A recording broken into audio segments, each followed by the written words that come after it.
Queridos irmãos, nossa mensagem é a chamada do médico a uma doente alma para a cura. O texto que nós vamos ler, a princípio, encontra-se no Evangelho de Marcos, capítulo 14. Depois nós vamos discorrer, nesse mesmo capítulo, dos versículos 13 até o versículo 22.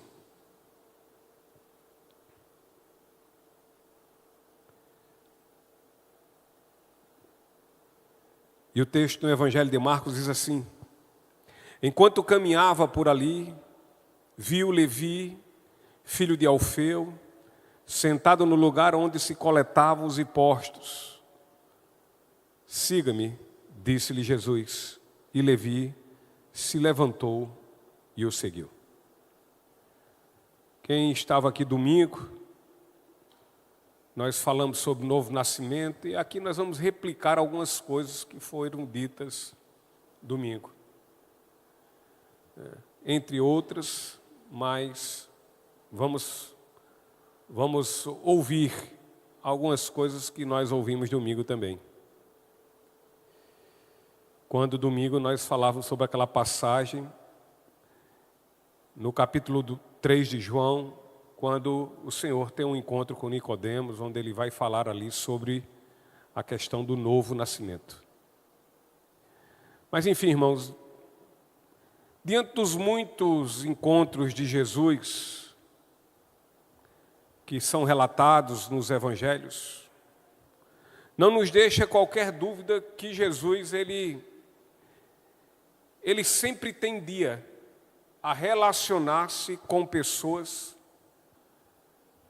essas que eram inferiores, pessoas desprezíveis, pessoas marginalizadas, corruptas, pessoas que eram rejeitadas, repelidas pela família, pela sociedade, pessoas excluídas. E no relato desse texto do Evangelho de Marcos, observamos aqui Jesus chamando Levi, um coletor de impostos, e o chamou para ser seu discípulo.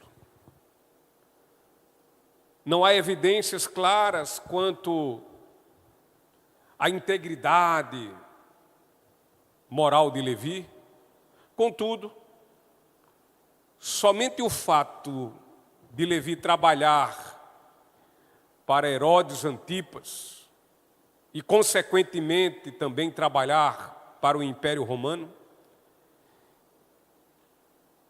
isto já apontava de forma agravante e demasiada contra a conduta de sua postura. E este homem, este coletor de impostos, funcionário do Império Romano, a serviço do opressor, do louco, do tirano, Herodes Antipas, o qual atendia pelo nome de Levi.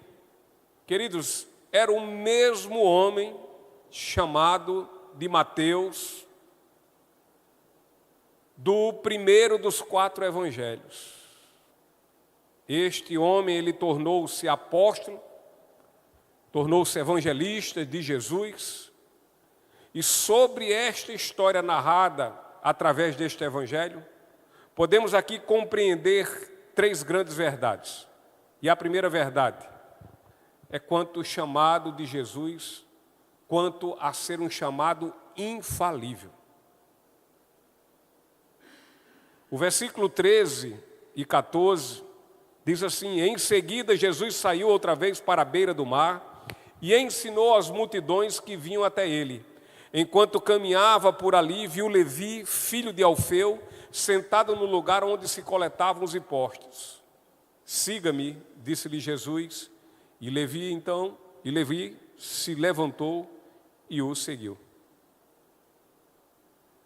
Então Jesus chamou Levi, e o que Levi fez? Simplesmente, ele levantou-se imediatamente e passou a seguir o nosso Senhor.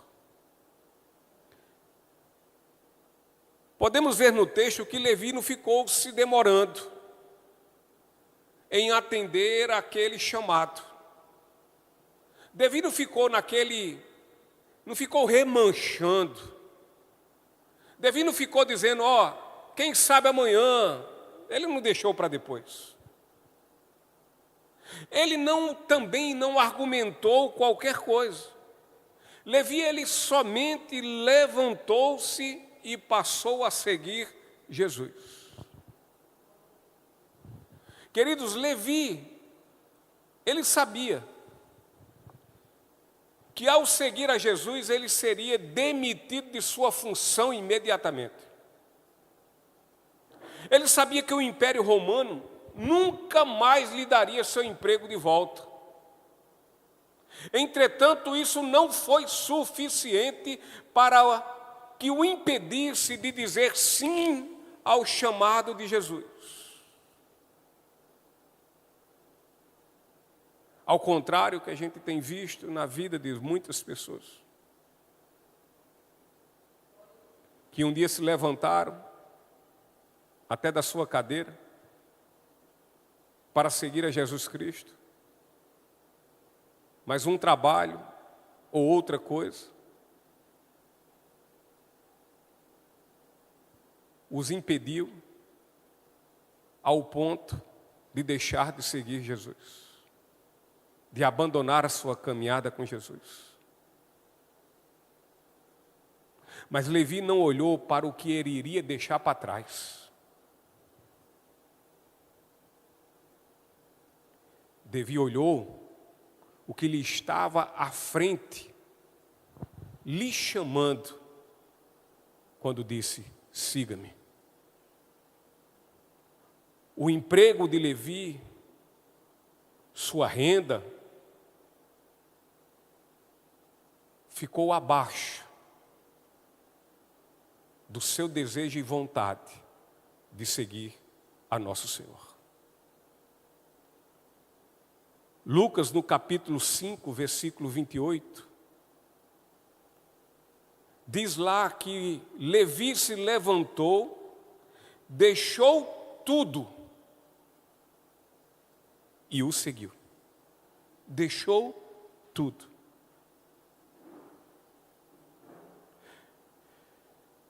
E queridos, nada pode ser maior que o amor que agora havia encontrado na vida dele. E sendo assim, é isso que Levi faz. Como nada era maior que o amor dele por Cristo, o amor que o amou também, então ele tudo deixou para seguir aquele que tanto lhe amou. Nós vejamos que Jesus fala sobre aqueles que se colocam dispostos a segui-lo. Quantas vezes já lemos isso? Em especial Lucas capítulo 9, versículo 23, em que Jesus aqui diz a uma multidão que estava ao seu redor. E Jesus diz, se alguém quer ser meu seguidor, negue a si mesmo, tome diariamente sua cruz e siga-me. Levi, meus irmãos, ele recebeu um novo nome, o nome de Mateus, que quer dizer presente de Deus. E diante de tão grande alegria de ter sido encontrado por Jesus, e por ele também ter sido chamado a segui-lo, o que é que Levi faz? Ele também chama seus amigos para apresentar-lhes a Jesus. E assim estes pudessem experimentar daquilo que Levi, que Mateus já havia usufruído. A graça que ele recebeu, ele não guardou numa cisterna, não a represou, mas ele colocou no leito do seu rio, para que por onde ele passasse, as pessoas pudessem também ter a mesma oportunidade que ele teve. Seus amigos eram pecadores como ele. Seus amigos eram incrédulos, tanto quanto incrédulo ele era. E eram exatamente pessoas como essas que nosso Senhor Jesus Cristo procurava com o desejo de chamá-las. Pecadores, incrédulos.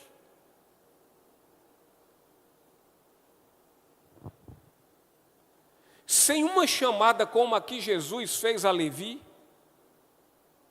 meus irmãos, coloquemos isso em mente, ninguém pode ser salvo. Ou Jesus chama, como chamou Levi, ou ninguém pode ser salvo. Todos são pecadores, todos pecaram, todos estão perdidos, atolados em seus pecados, todos estão sucumbidos e mortos em seus delitos, presos e escravos ao pecado, ao mundo e ao príncipe desse mundo. Estamos separados de Deus, estamos em plena inimizade com Deus, de tal forma que não temos como por nós mesmos tornarmos para Deus e alcançarmos a salvação. Senão, quando formos chamados por nosso Senhor, mediante a sua graça. Não há outra forma. Não há como chegarmos a Cristo sem que Ele antes chegue a nós.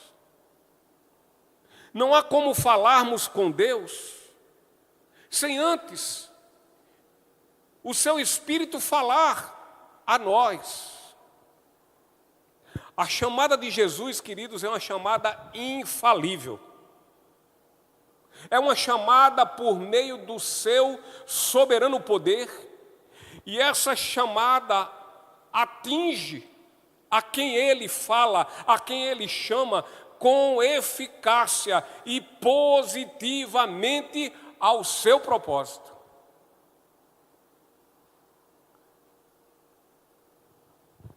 Um pecador doente da alma, quando este é chamado por Jesus, é feito de forma soberana, porém, de forma misericordiosa também. Muitas vezes estamos admirados quando nós somos pegos de surpresa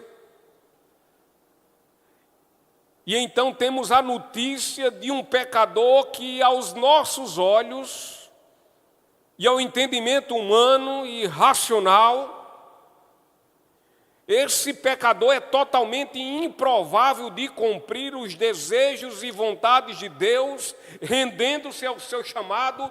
Porém, queridos, quando menos imaginamos, este é chamado pelo Senhor Jesus, e então prostra-se aos seus pés na cruz. Aquele não tem mais jeito, e quando eu menos espera, o Senhor chama. Esse não tem mais jeito, não tem solução. É um caso sem solução. E Jesus vai até esse e diz: siga-me.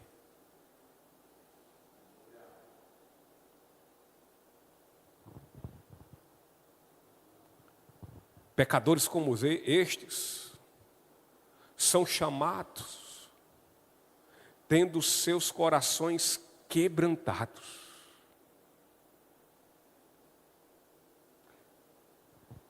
Pecadores como estes são chamados, e então as correntes que os aprisionavam são completamente quebradas e destruídas. Pecadores como estes, chamados por Jesus, eles deixam seus velhos hábitos, eles deixam seus antigos estilos de vida.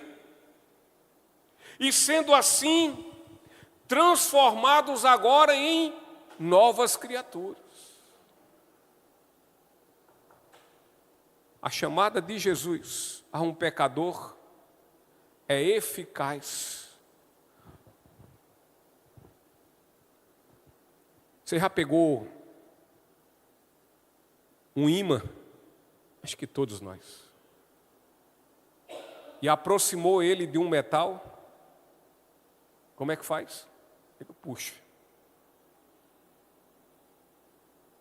A chamada soberana de Jesus é assim. A chamada de Jesus a um pecador é dessa forma. Ele diz, siga-me, e aquele vem.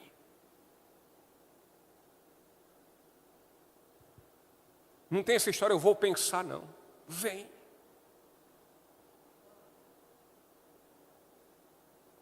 A chamada soberana de Cristo no mundo atrai da mesma forma o pecador, destruindo nele o mais duro e impenetrável de todos os corações.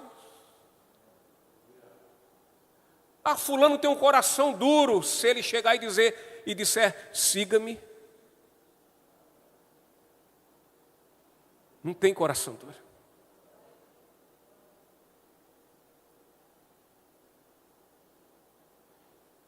Muitíssimos abençoados são os que recebem o chamado infalível de Jesus quando ele diz, siga-me.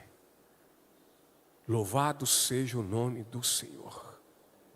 Obrigado, Deus, por um dia ter dito a mim, siga-me.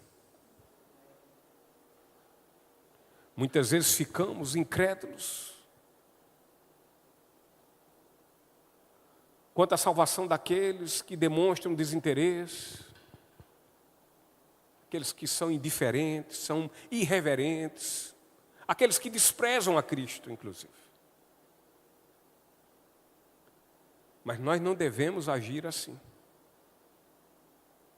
Esse texto deve nos ser um incentivo a acreditar que o mais incrédulo de todos os pecadores, ele pode sim ser salvo.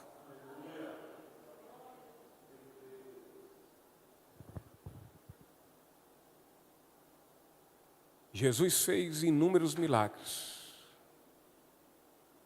Coxo andou, cego viu, leproso foi curado.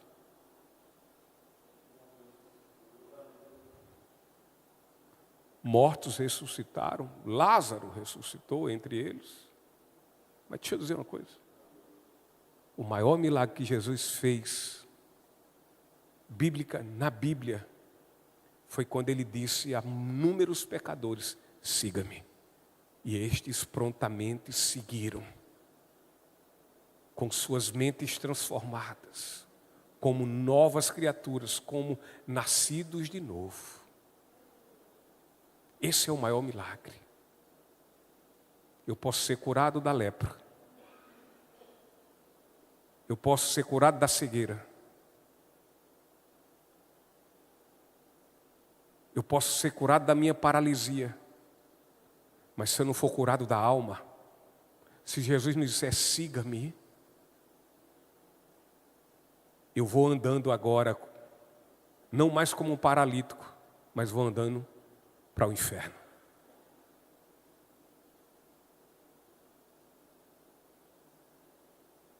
Eu agora fico enxergando, mas enxergando o caminho que eu estou indo para o inferno. Eu sou curado da lepra, minha pele está nova. Mas sem Jesus olhar para mim e dizer, siga-me, eu caminho para o inferno.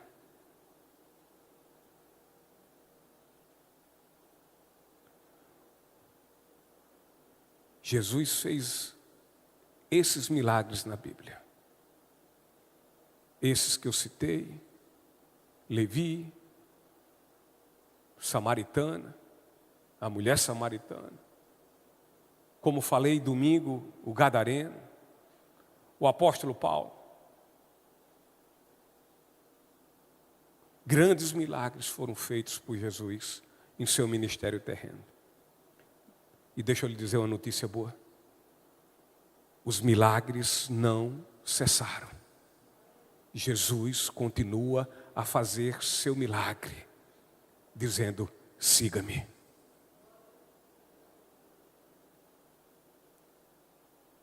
O Jesus que encontrou-se com um incrédulo pecador chamado Saulo, que ia no caminho para Damasco, que o chamou e salvou, transformando aquele homem em um servo e apóstolo Paulo. Aquele homem está vivo. Jesus está vivo. O homem Deus, Jesus, está vivo. Vivo e atuante.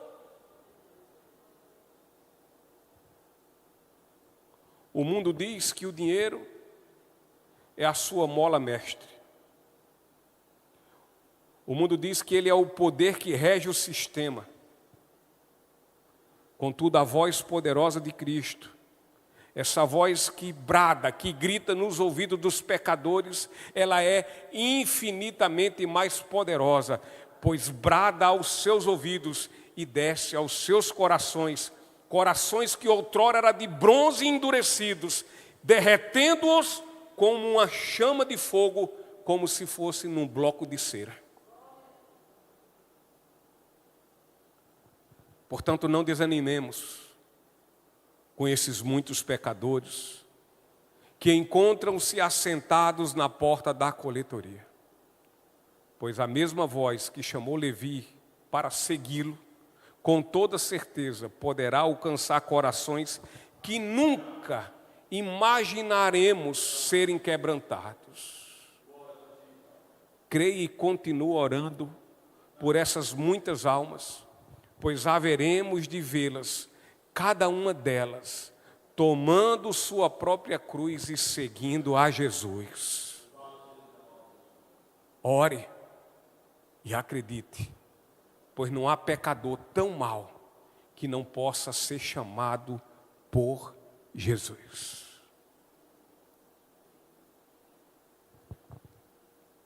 A segunda verdade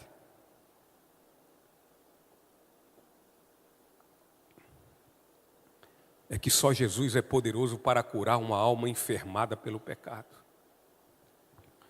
O versículo 15 ao 17 diz: mais tarde, na casa de Levi, Jesus e seus discípulos estavam à mesa, acompanhados de um grande número de cobradores de impostos e outros pecadores, pois eram muitos os que o seguiam. Quando alguns fariseus, mestres da lei, viram Jesus comer com cobradores de impostos e outros pecadores, perguntaram a seus discípulos: por que ele come com cobradores de impostos e pecadores? Ao ouvir isso, Jesus lhes disse: as pessoas saudáveis não precisam de médico, mas sim os doentes. Não vim para chamar os justos, mas sim os pecadores. O pecado é uma doença que enferma mortalmente o ser humano. E o remédio que cura e salva é o perdão divino por meio da fé em Cristo. Aqui os fariseus ignoraram e se escandalizaram porque Jesus estava sentado à mesa com pecadores e publicanos. E imediatamente Jesus os retrucou, respondendo que não são os saudáveis que precisam de médico, mas sim aqueles que estão doentes. E disse mais: não vim para chamar os justos, mas sim os pecadores.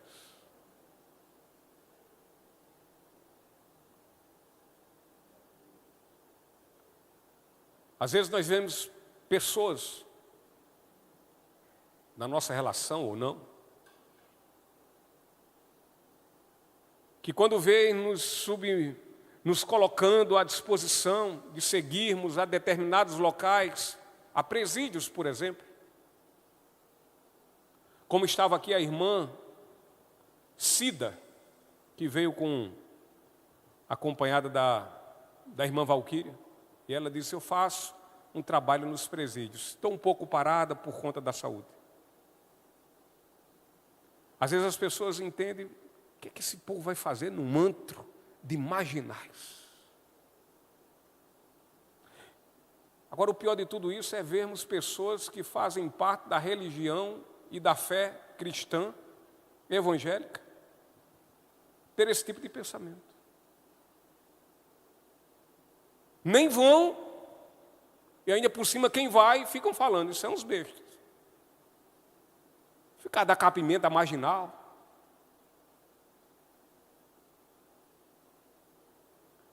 Um tempo desse eu vi uma pessoa também que eu amo, prezo muito por ela. Ficar, sabe, não era admirada, mas até de certa forma chateada. Como é que a gente vai com a igreja para a comunidade dos ciganos lá em Sousa?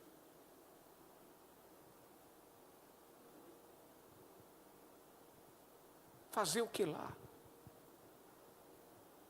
Um povo que gosta de enganar, um povo que gosta de fazer isso, um povo que é assim, um povo que é desse jeito.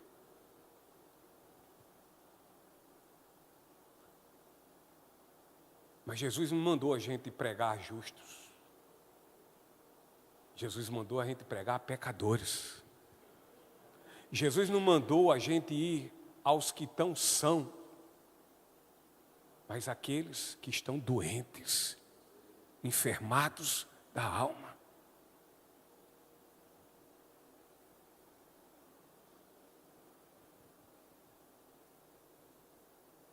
Jesus veio para ser mestre, é verdade. Mas Jesus, ao dizer que veio para os doentes, Jesus está dizendo aqui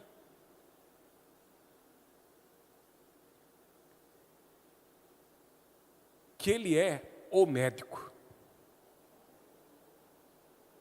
E Jesus, de fato, é o médico dos médicos. E é um médico por sua excelência.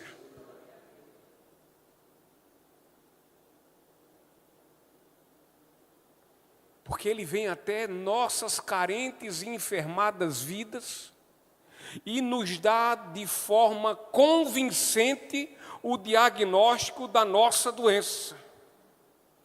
Ao tempo que Ele diz qual é a minha e a sua doença. Você é um pecador, desgraçado. Está morto nos seus delitos e pecados. O seu fim, o que você merece é o inferno. Ele dá o diagnóstico. Mas ele, ao mesmo tempo, ele prescreve a cura única e eficaz. E também sabe o que ele faz? Ele não só diz, eu sou o remédio, mas ele paga a conta completa do nosso tratamento com a sua vida na cruz do seu Calvário.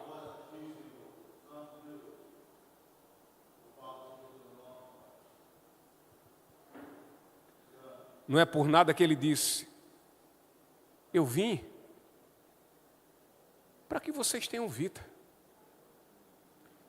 E vida abundante. Vida que satisfaz. Vida eterna. Que grande médico.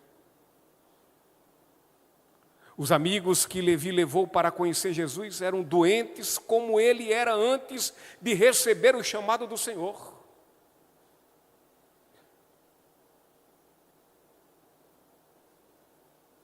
E muitas vezes a gente esquece disso. De como nós éramos antes. E como ficamos depois que Jesus disse, siga-me.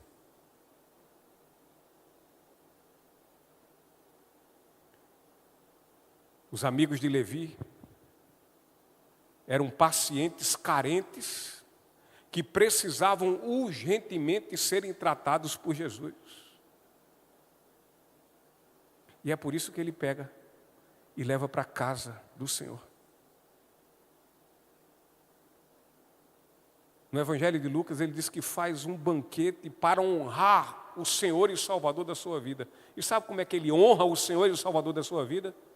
Sendo instrumento de bênção do Evangelho, que é poder do Senhor para salvar, e apresenta aos amigos, aos estranhos, aqueles que precisam serem curados da alma. Isso é honrar o Senhor.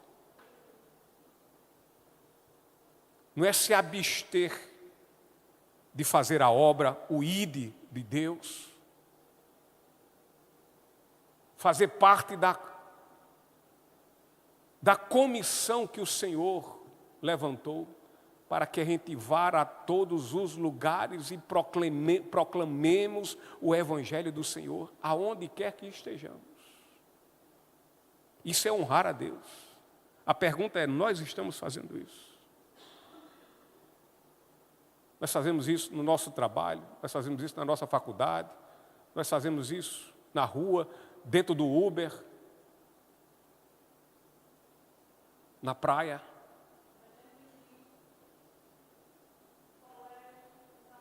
No colégio.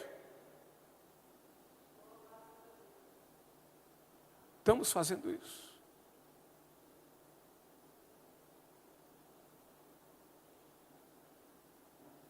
Ou estamos tímidos e envergonhados de falar daquele que a gente diz que um dia disse, siga-me.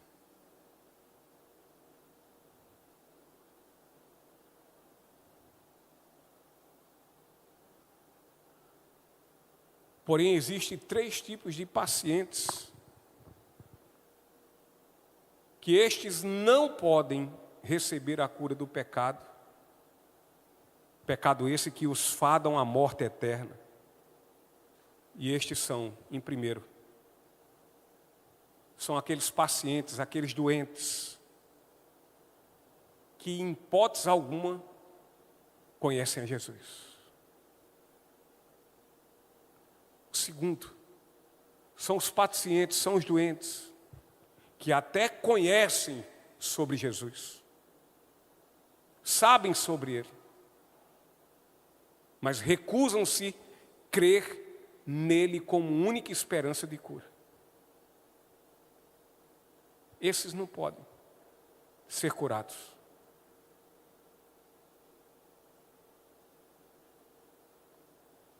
E tem os pacientes, os enfermados,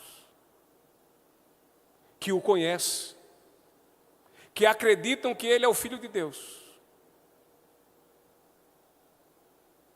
Mas, segundo eles, não precisam dele para serem curados e salvos. Eles mesmos se salvam, eles mesmos se curam.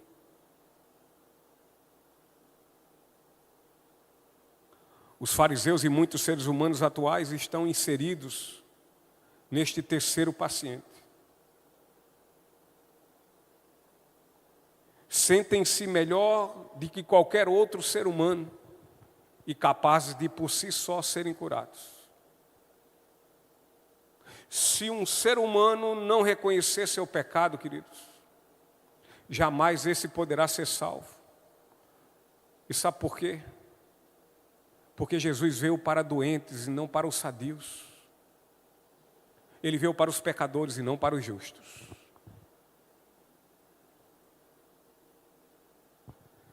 Lucas capítulo 19, versículo 10, diz isso.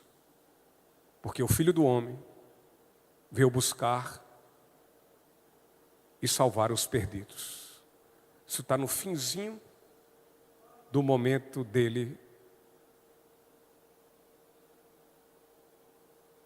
com Zaqueu. Terceira e última verdade. Jesus, ao curar o doente, transforma-o em um homem são. E não mais doente. O versículo 21 e 22 diz, ninguém põe remendo de pano novo em roupa velha, pois o remendo forçará a roupa, tornando pior o rasgo, e ninguém põe vinho em vasilhas de couro velhas, se o fizer o vinho rebentará as vasilhas, e tanto o vinho quanto as vasilhas se estragarão. Pelo contrário, põe-se vinho novo em vasilhas de couro novas. Então Jesus, ao vir ao mundo, ele assim veio para chamar pecadores ao arrependimento. Ele veio chamar os doentes da alma a serem curados. Jesus veio também como médico, ele veio diagnosticar a doença mortal do ser humano, e nós sabemos que é o pecado. E como médico, ele receita o remédio de cura por meio da graça. E como médico por excelência, ele prontificou-se em pagar o preço deste infalível e eficaz tratamento. Mas Jesus veio ainda além destas coisas. Ou seja, de chamar o pecador, de dar-lhe a condição e o meio de ser salvo. Jesus veio também para dar uma nova vida. Jesus, ele não faz gambiarra, não.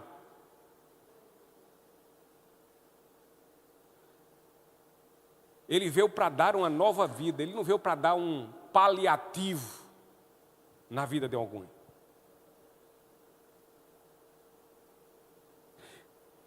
Jesus, ele não veio fazer remendo, mas ele veio fazer algo novo. E esse algo novo é para hoje e eternamente. E Jesus usa exatamente esta parábola para afirmar que a obra que fez na vida daqueles a quem chamou não foi uma obra remendada.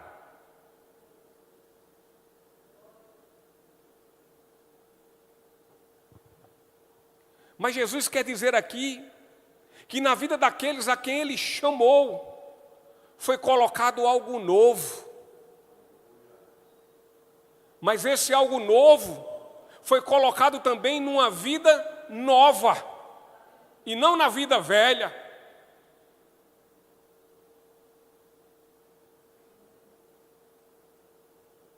Jesus, ele já chamava a atenção sobre estas coisas desde sempre, queridos. Desde agora, desde que estamos lendo aqui.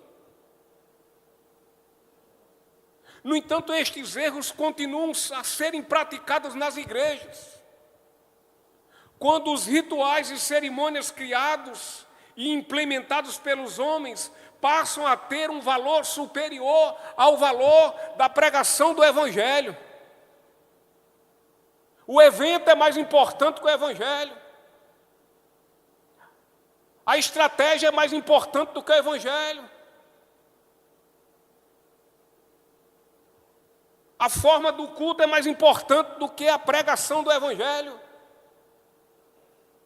A cor da parede é mais importante do que a pregação do Evangelho. O tom da iluminação é mais importante do que a pregação do Evangelho.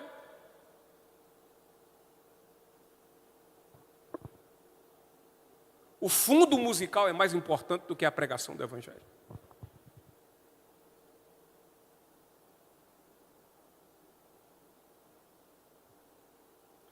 E isso, queridos, vai culminar numa desastrosa enfermidade espiritual. Ou então vai culminar, resultar, sabe em quê?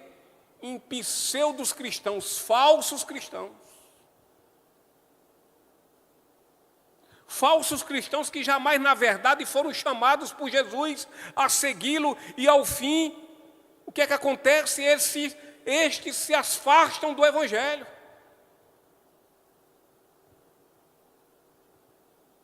Porque o Evangelho que apresentaram foi outra coisa.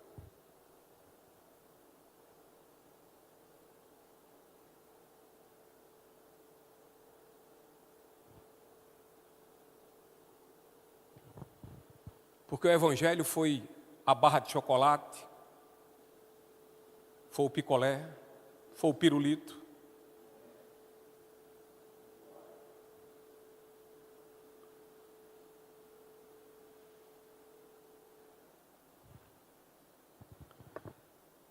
Muitos querem encontrar meios termos para uma vida cristã, como se o Evangelho da graça não fosse ele suficiente.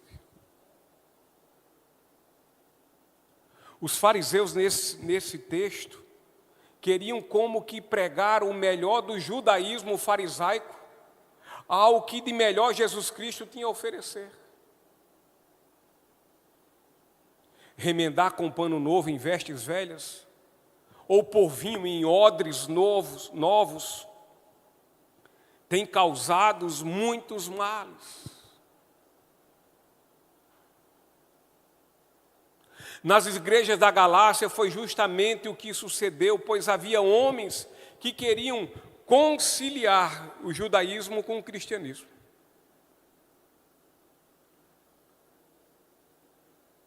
Batizava, mas tinha que ser circuncidado.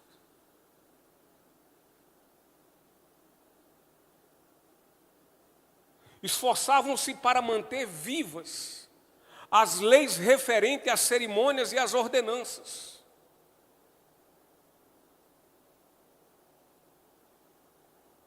De forma paralela ao Evangelho de Cristo. No entanto, Jesus mostrou que isso se tratava de uma ideia completamente absurda.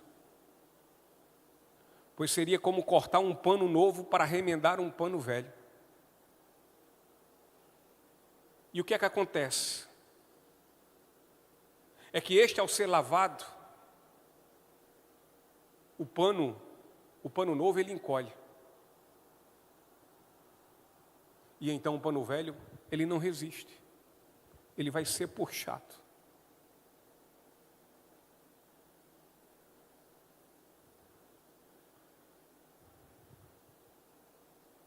Da mesma forma, seria como colocar vinho novo, não fermentado, em odres velhos. Quando o vinho novo começasse a fermentar, dessa forma os gases iriam se expandir. E o que é que acontece com os odres velhos? Se romperiam, não aguentariam a pressão. Eles iriam se romper. Jesus ele veio fazer de novo. Jesus veio estabelecer uma nova aliança. Não uma aliança escrita em pedras, mas agora a aliança escrita nos corações dos pecadores que Ele chama, que Ele diz, siga-me.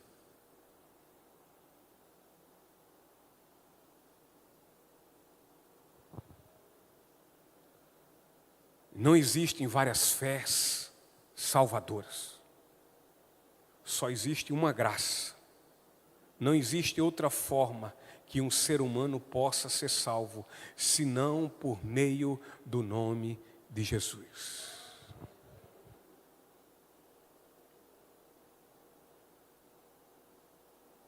Salvação não é algo improvisado. Salvação não é um remendo na vida de alguma pessoa,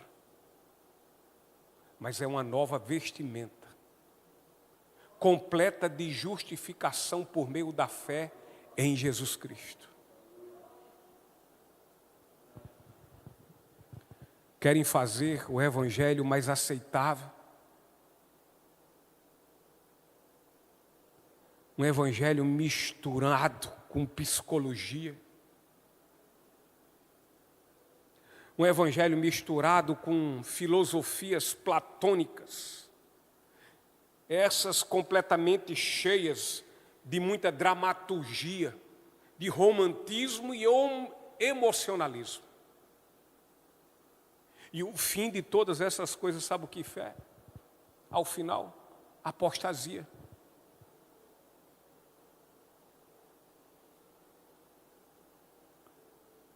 Muitos se dizendo crentes, contudo, se ajustam a estas coisas, a estes caminhos paralelos. Não tem como. Paralelo. É um aqui e outro aqui.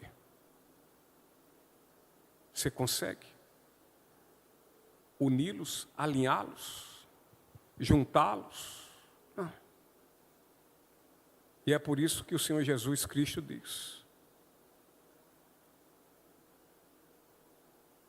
ninguém pode servir a dois senhores. Um senhor está no caminho e o Senhor está no outro. É impossível.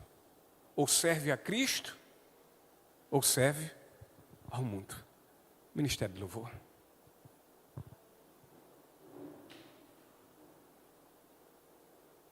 Estão tentando. Quando se segue nesses dois caminhos, é como se estivesse tentando desfrutar do vinho novo. Mas não querem se desfazer dos odres velhos.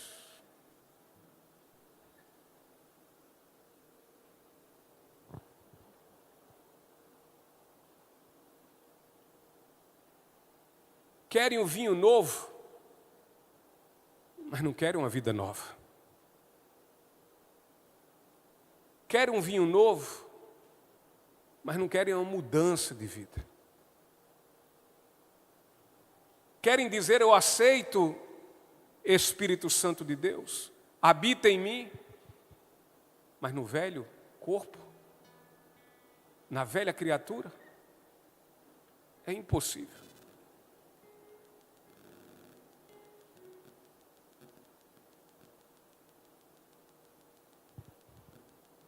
Infelizmente, em algum dia,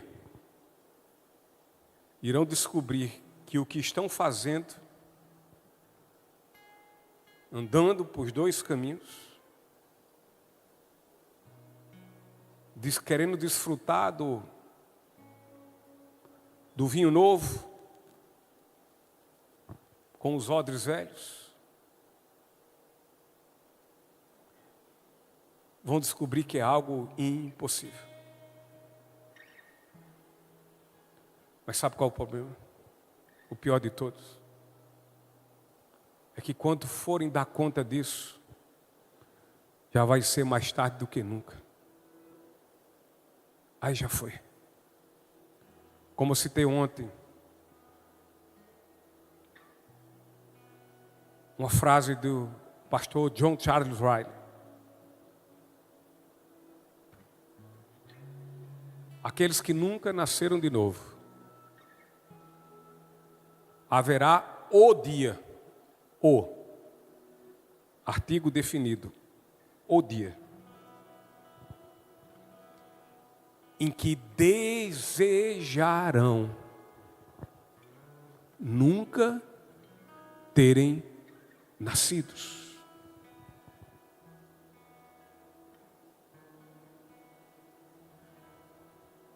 Porque quando esse dia chegar,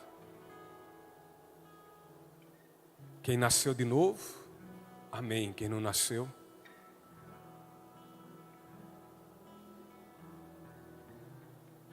vai desejar nunca ter nascido, nunca ter existido, nunca ter vivido.